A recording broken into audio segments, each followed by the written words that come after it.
नमस्कार दोस्तों, कैसे हैं आप। आशा ही नहीं विश्वास है आप सब बढ़िया होंगे, लाजवाब होंगे, फिट और फाइन होंगे। मेरे YouTube चैनल ग्रो विद गौरव में एक बार फिर आप सभी का स्वागत अभिनंदन करता हूं। जैसा कि आपको पता है कि मेरे वीडियो लाइफ चेंजिंग होते हैं, लेकिन आज मेरा वीडियो एक स्पेशल चीज़ पर है। उस स्पेशल चीज़ का नाम है टैली कॉलर।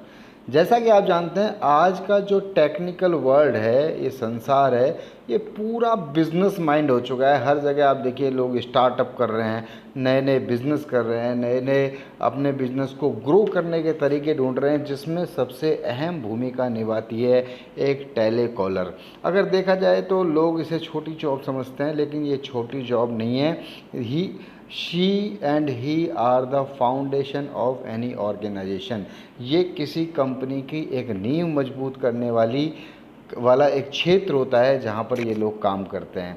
यही लोग होते हैं जो नए कस्टमर्स लाते हैं या पुराने कस्टमर्स को रिटेन करते हैं, सर्विस के लिए पूछते हैं, हालचाल तबीयत पूछते हैं, जिससे कस्टमर कंपनी से जुड़े रहते हैं। तो आज हम इसी के बारे में बात करते हैं कि आपके पास बहुत सारे कॉल्स हैं जो रोज़ आते होंगे।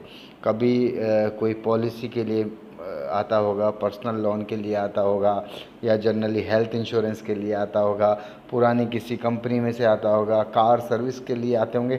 लेकिन कुछ कॉल्स तो आपका मन करता है कि मैं उसे सुनूं, उनसे बात करूं, और कुछ में आप इतने फ्रस्ट्रेट हो जाते हैं कि फिर कहते हैं मैडम फ़ोन रखिए कि मैं अभी बिज़ी हूं या मैं बाद में बात कर पाऊंगा। ये सब बातें, कौन सी ऐसी कॉल्स हैं जिनको आप सुनते हैं और कौन सी ऐसी कॉल है जिनको आप नहीं सुनते, इसके बारे में आज हम डिस्कस करेंगे।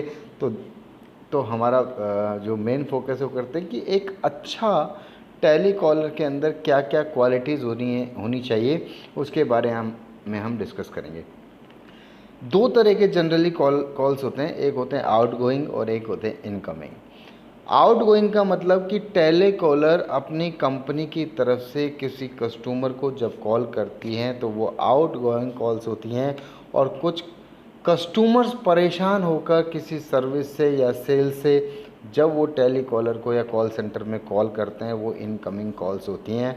तो टेली कॉलर्स के लिए टिप्स हैं कि सबसे पहले जब आप कॉल कर रहे हैं तो आपको बोलना चाहिए, sir my name is Gaurav Upadhyay, I am speaking from XYZ learning private limited, how may I help you. या मेरा नाम गौरव उपाध्याय है मैम, मैं XYZ कंपनी से बात कर रहा हूँ, मैं आपकी किस प्रकार मदद कर सकता हूँ।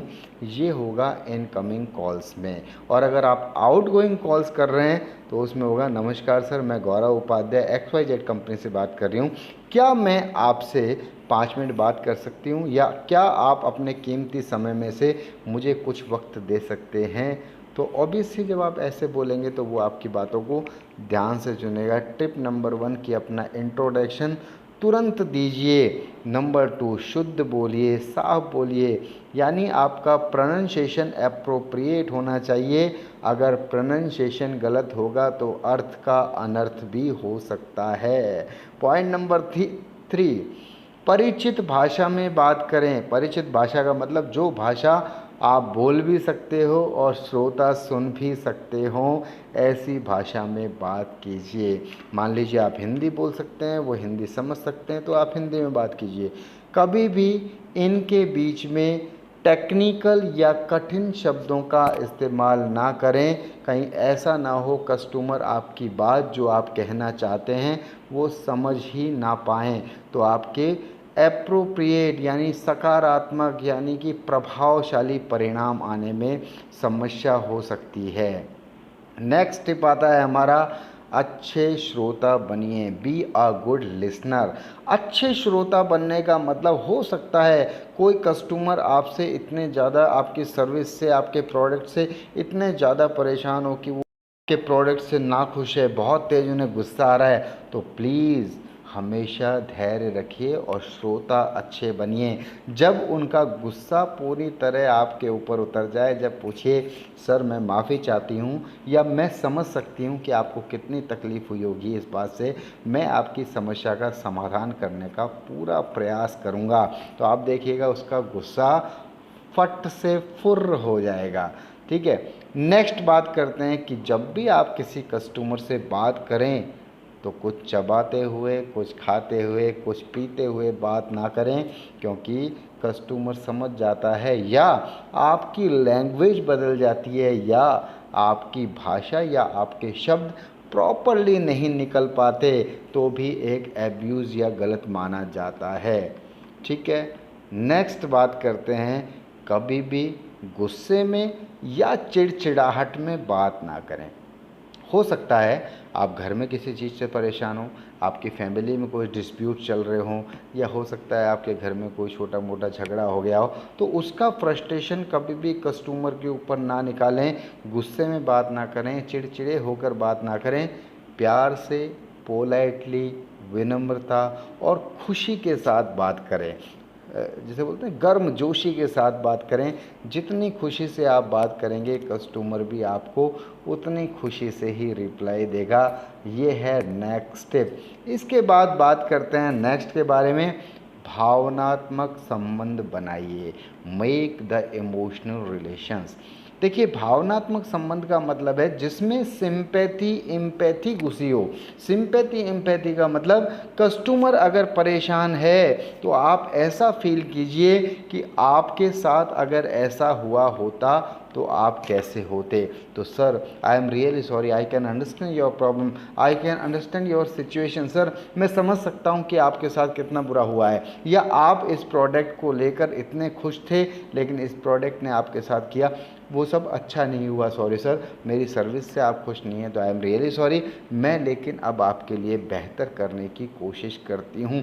यानी दूसरे के जूते पहनकर देखिए कि वो कहाँ खड़ा है, उसकी सिचुएशन क्या है। तो ये आप ध्यान रखिएगा, सिंपैथी एम्पैथी।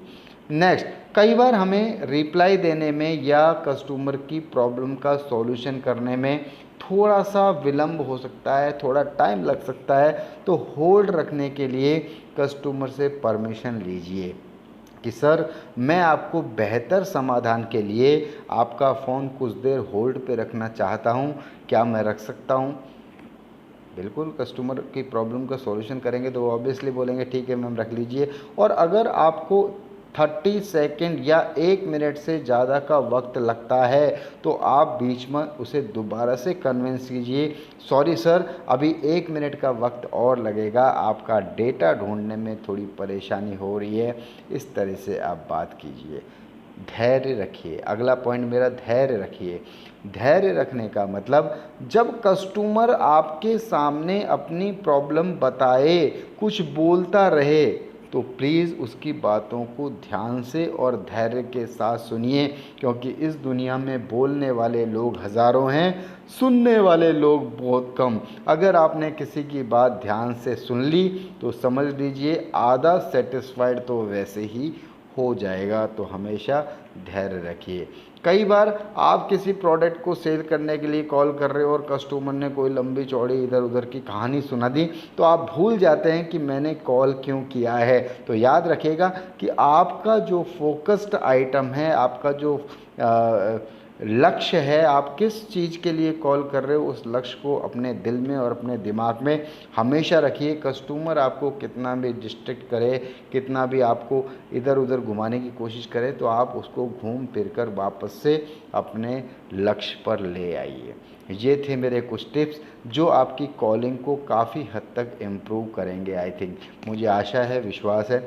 इसके अलावा कुछ ऐसे टिप्स भी होते हैं जो आपके पहले से कस्टमर है, यानी लॉयल जो कस्टमर्स है, उनको और ज़्यादा सेटिस्फाइड करें। क्योंकि देखिए, आज के समय में नए कस्टमर लाना सबसे बड़ा मुश्किल है। तो इसीलिए अगर आपके पुराने कस्टमर सेटिस्फाइड हैं तो वो नए कस्टमर्स ऑटोमेटिकली रिकमेंड करेंगे, उनके रेफरेंस से और भी नए कस्टमर आएंगे।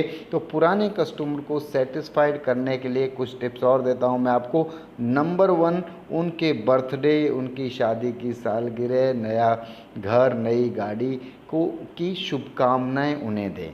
फ़ोन कीजिए, सर आज आपका बर्थडे है, बहुत बहुत मुबारक हो आपको, हमारी कंपनी की तरफ से आपको बहुत बहुत बधाइयाँ, many many happy return of the day. ठीक है। उसके अलावा फेस्टिवल्स, होली है, दिवाली है, क्रिसमस है, ईद है, उस पर उन्हें विश कीजिए। Sir may I wish you very happy Diwali, ईश्वर आपको आपके घर में संपत्ति और सुख लाए, इस तरीके से आप बोलिए। नेक्स्ट, कोई भी प्रोडक्ट आता है उसके कुछ डिस्काउंट्स है या उसके ऑफ़र्स हैं, उन ऑफ़र्स के बारे में कस्टमर को बताइए ताकि वो नए प्रोडक्ट लेने के लिए और आकर्षित हो, ठीक है। उसके अलावा नया कोई उत्पाद, नया कोई प्रोडक्ट लॉन्च हुआ है तो उस नए प्रोडक्ट के बारे में बताइए। नए प्रोडक्ट के बारे में बताने के साथ साथ उससे क्या क्या फ़ायदे हैं, उसकी एडवांटेज भी बताइए ताकि कस्टमर और अट्रैक्ट हो। और अगर आपके वो लॉयल कस्टमर हैं तो ऑब्वियस सी बात है वो अच्छा आपके साथ बर्ताव करेंगे, अच्छा काम करेंगे। और सबसे अधिक बात, यदि आपने कस्टमर को उत्पाद बेचा है तो उसे कार्य प्रदर्शन के बारे में पूछें कि सर आपने लास्ट मंथ हमारे यहाँ से मिक्सर जूसर ख़रीदा था, अभी वो कैसा काम कर रहा है सर, उसकी वजह से आपको कोई कंप्लेंट तो नहीं है सर। तो ऐसा जब आप करेंगे तो लगेगा कि कोई है मेरा ध्यान रखने वाला और वो कस्टमर आपसे लंबे समय तक जुड़ता रहेगा। आशा करता हूँ आपको टेलीकॉलर से रिलेटेड कुछ चीज़ें समझ में आई होगी। और देखिए ये फ्रेशर्स के लिए बहुत अच्छी जॉब है टेलीकॉलर की, तो आप अप्लाई कर सकते हैं। आपका कम्युनिकेशन स्किल, यही वो सारे टिप्स हैं जिनकी सहायता से आप अपनी कंपनी की रेपुटेशन इंक्रीज़ कर सकते हैं, ग्रॉस प्रॉफिट रेशियो बढ़ा सकते हैं और स्टाफ में और कंपनी में अपना रुतबा जमा सकते हैं। तो